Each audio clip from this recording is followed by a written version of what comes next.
Welcome back to my channel, selamat datang di kanal Bola Plus. Jadi hari ini ada surprise kejutan bahwa Persib akhirnya merekrut pemain baru, satu pemain asing, satu lagi pemain timnas yang abroad di Eropa. Kita langsung masuk aja ke intronya.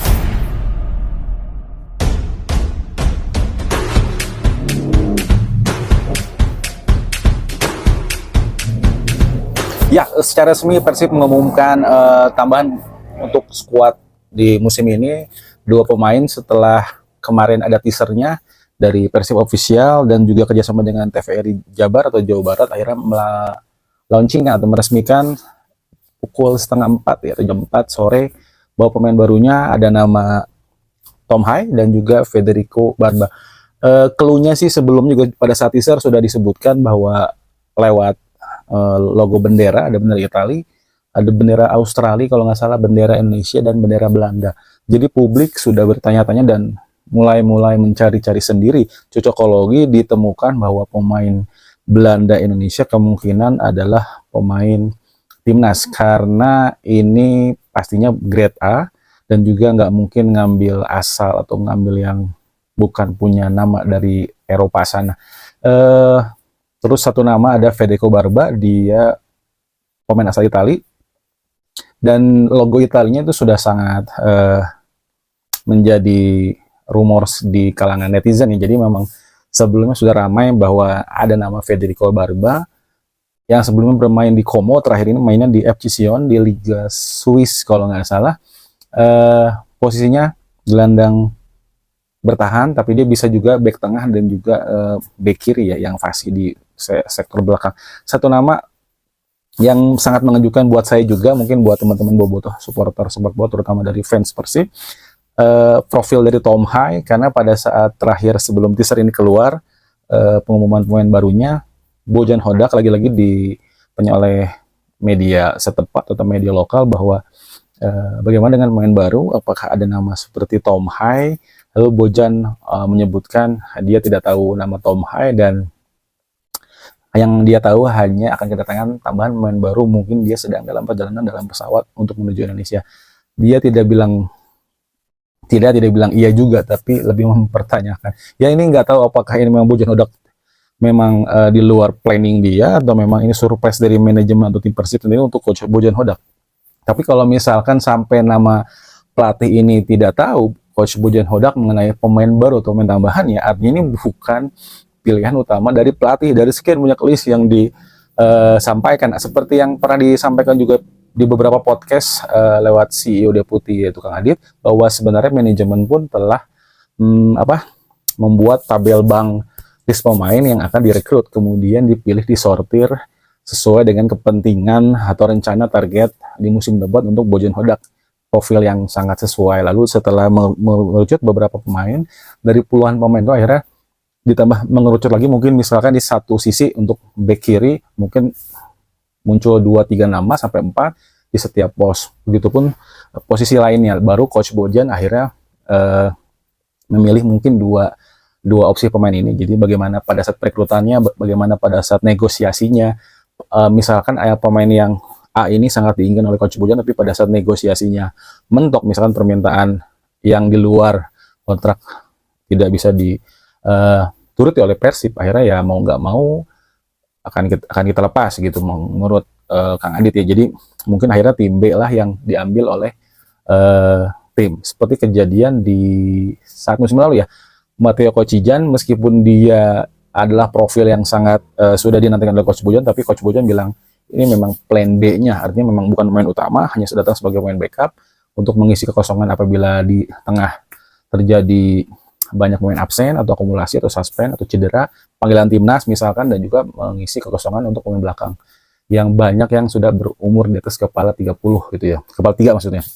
Nah, ini jadi lebih ke fungsional, dan satu pemain tambahan musim lalu Melson 5 lebih ke plan B kalau itu sih, karena nama terakhir adalah Stefano Beltrame. Pada saat Tyron opsinya ditebus atau opsinya di klausulnya diaktifkan untuk direkrut, diperpanjang maksudnya, ingin diduetkan dengan Stefano Beltrame, tapi mungkin negosiasi gagal, mungkin ada permintaan kenaikan nilai kontrak atau gimana, akhirnya dilepas. Dan akhirnya untuk melengkapi kuota 1-2 pemain ini, ya satunya sudah pasti Matteo Kocijan, akhirnya nama yang didapat Melson dari 5 pemain keturunan dari Belanda juga ya. Nah, tapi ternyata nggak sesuai ekspektasi, dia hanya mencetak nggak salah 1 assist ya, dilepas diganti oleh Gaspar Castaner. Nah, seperti itu. Jadi ini kedatangan Tom Hai dan Federico Barba ini lebih, saya juga sebenarnya masih menerka-nerka ini apakah ini sesuai dengan kebutuhan tim Coach Bojan Hodak atau memang ini memang lebih ke untuk Persib goes to Asia atau expand to Asianya gitu. Jadi memang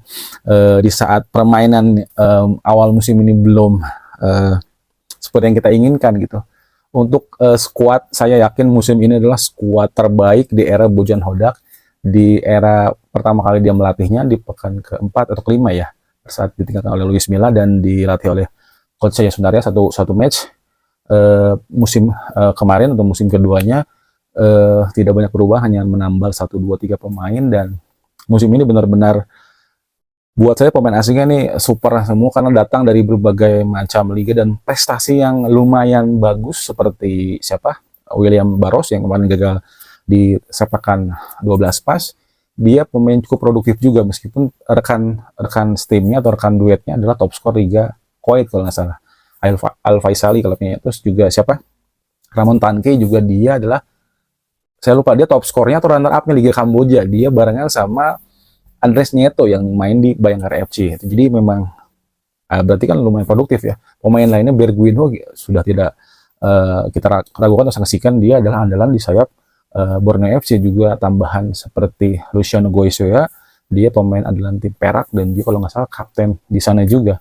Terus pemain belakangnya Franz Bortos, ini yang sudah kita kenal baik di klubnya Port FC yang gagal Persib kalahan di 2 pertandingan di ACL2 musim lalu, baik di timnas Irak yang timnas kita juga sangat keteteran menghadapi Irak di kualifikasi Piala Dunia sebelumnya.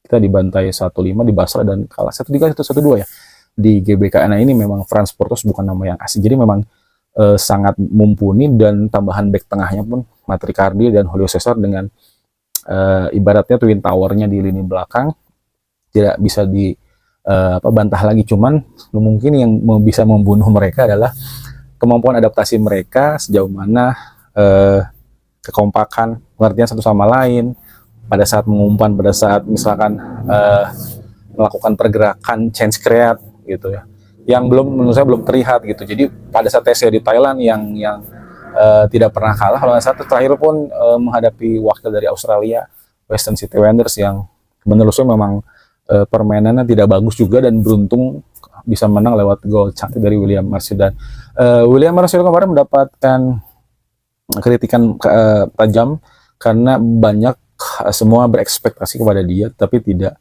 bisa menjawab ekspektasi publik gitu, yang pada saat di Arema dia sangat main bagus, di Presiden bagus, di Liga juga bagus, meskipun menghilang di putaran kedua ya. Artinya memang dia sebenarnya pemain yang berkualitas untuk sekelas Liga Indonesia.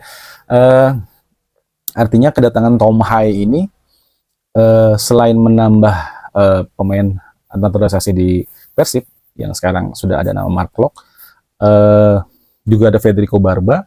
Artinya memang sisi kiri ini yang menjadi titik lemah kemarin, sempat banyak dieksploitasi karena menurut saya Franz Portos ini banyak main bagus, juga banyak dia beberapa kali blunder karena menurut saya memang dia diposisikan tidak di tempat yang idealnya, karena posisi terbaik dia adalah back tengah dan gelandang bertahan. Jadi dia fungsikan pada saat babak pertama back kiri, pada saat babak kedua back kanan gitu. Jadi mungkin situasinya nanti akan sama di setiap match, dia akan dimainkan di sisi kiri karena sisi kanan itu ada nama Kakang Rudianto yang memang wajib dimasukkan satu pemain untuk di babak pertama di tiap match ya, minimal ya. Kalau misalkan mau sampai babak kedua ya boleh saja, tapi nama Kakang sebenarnya sudah bukan untuk formalitas lagi, karena memang dia sudah menjadi andalan fase untuk mengawali sisi sektor back kanan gitu, meskipun posisi aslinya adalah back tengah karena dia mengisi kekosongan pada saat musim sebelumnya dan kehilangan maksudnya kehilangan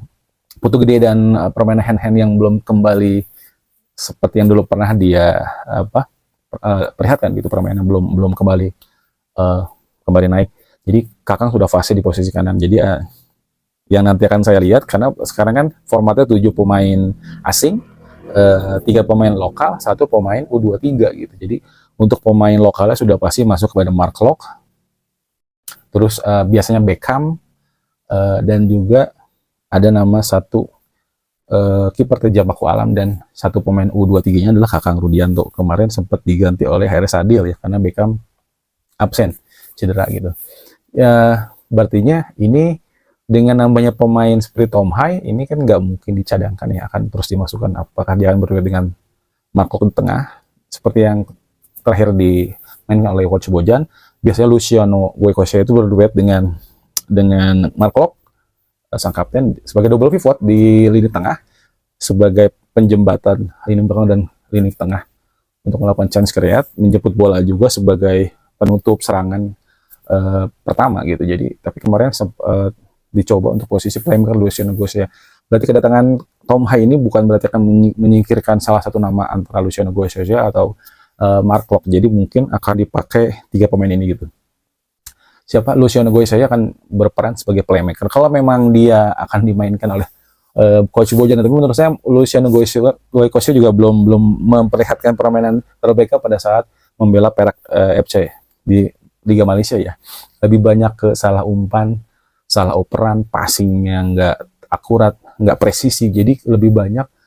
Terus juga kehilangan momen seperti pada saat kemarin lawan PSIM pun, pada saat tinggal menghadap ke arah gawang, tembakannya malah agak melambung. Mungkin dia juga nggak nyangka dapat peluang itu. Jadi seperti yang dengan muka yang serius, tegang, lebih ke tegang ya, serius, tapi belum kompak dengan timnya. Jadi menurut saya memang ada baiknya juga Luciano Goycochea dimasukkan babak kedua, misalkan Adam Alis atau mau pemain lain, atau mungkin mau coba Tom Hai atau Mark Klok jadi playmaker. Apakah itu akan menjadi solusi Coach Bojan? Tapi kalau Tom Hai dan Klok sepertinya tidak akan, lebih attacking ya, lebih menjaga kedalaman lini tengah, memegang bola lebih lama untuk memainkan menusuk lewat serangan di daerah sayap atau umpan terobosan.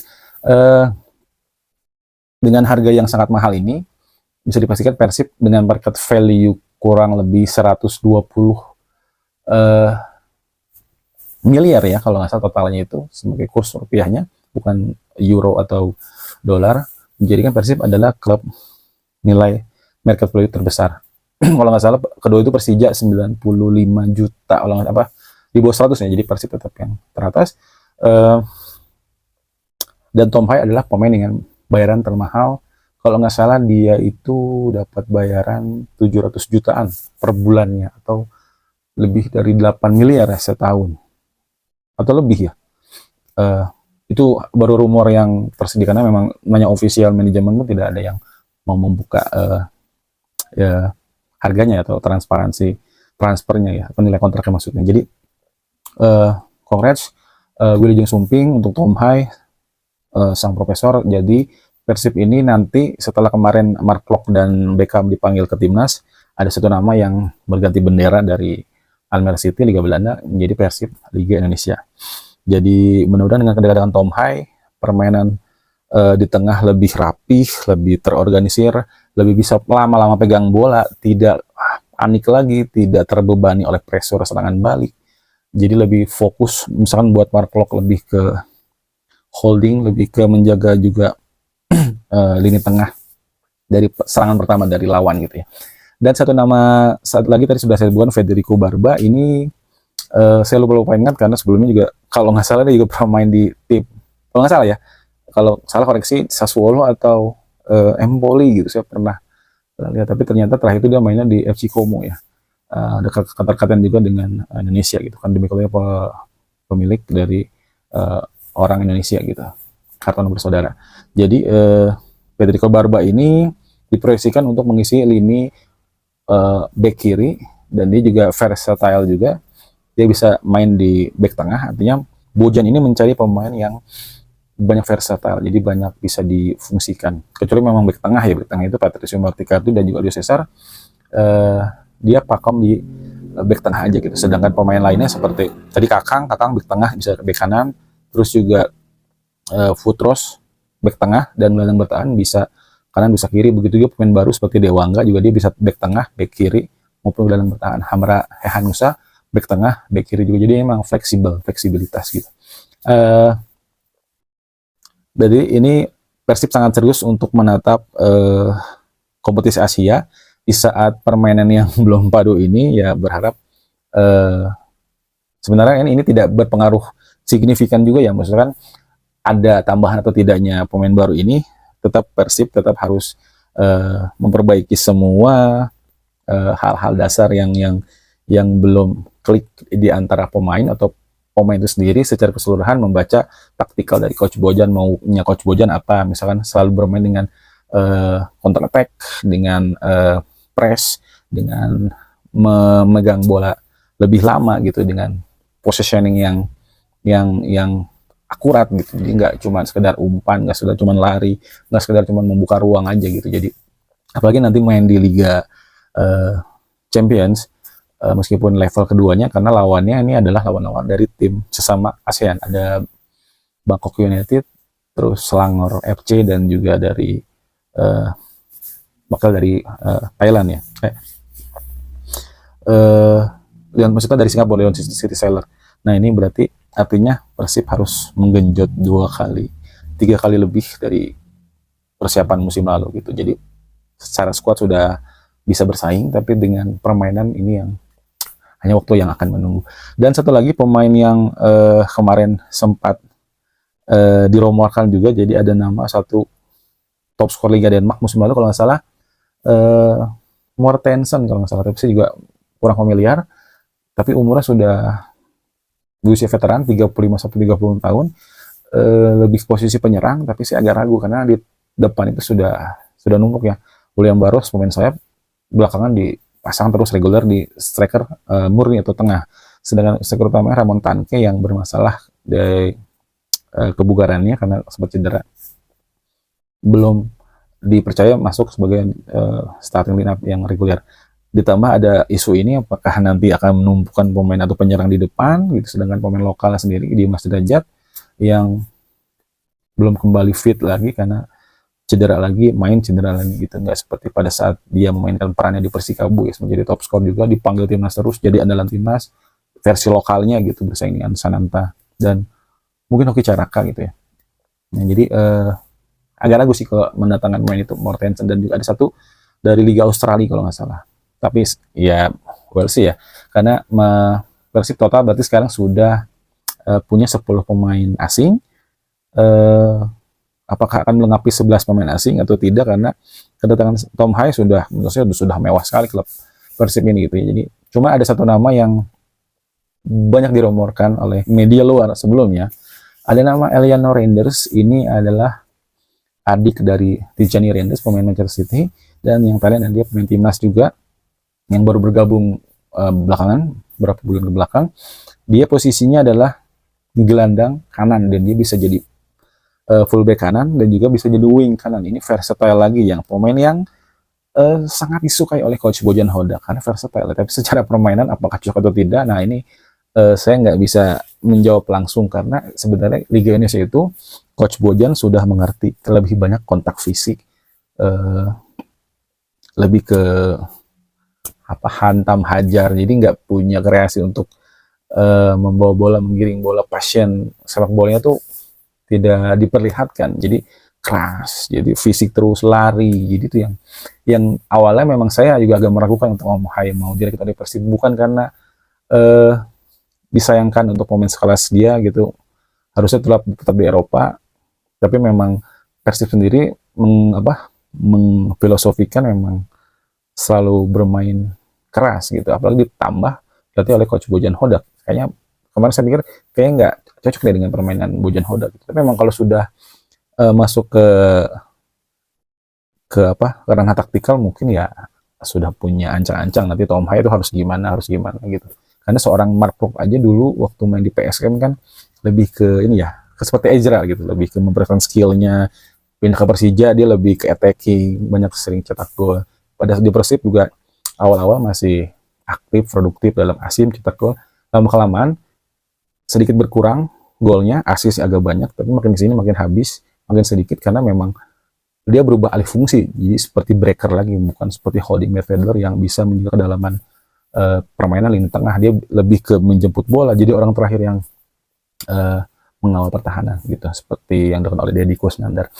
Oke, jadi satu pemain itu adalah Elino Leanders, tapi belum diumumkan oleh Persib. Lagi-lagi karena Persib ini klub yang official resmi, fans-fansnya, Instagramnya atau media sosialnya sangat harus hati-hati, tidak ingin memberikan prank atau berita hoax. Jadi kalau ditanya oleh media, ya tunggu saja gitu. Meskipun Coach Bojan juga sudah mulai memainkan gimmick-gimmick, Tom Hai siapa, apakah dia masuk rencana, ya sama seperti yang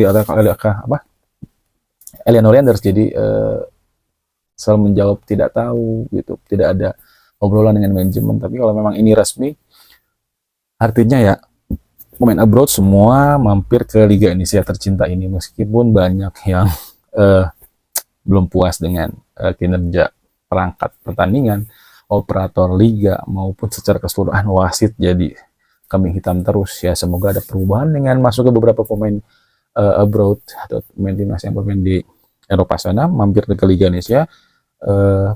Kualitas liga makin bagus, bukannya mereka jadi tertular permainan Liga Indonesia sendiri keras gitu, jadi kita lebih atraktif permainannya. Itu hanya dibuktikan dengan waktu yang nanti akan menjawabnya. Baik teman-teman, terima kasih sudah menonton video saya. Salam olahraga.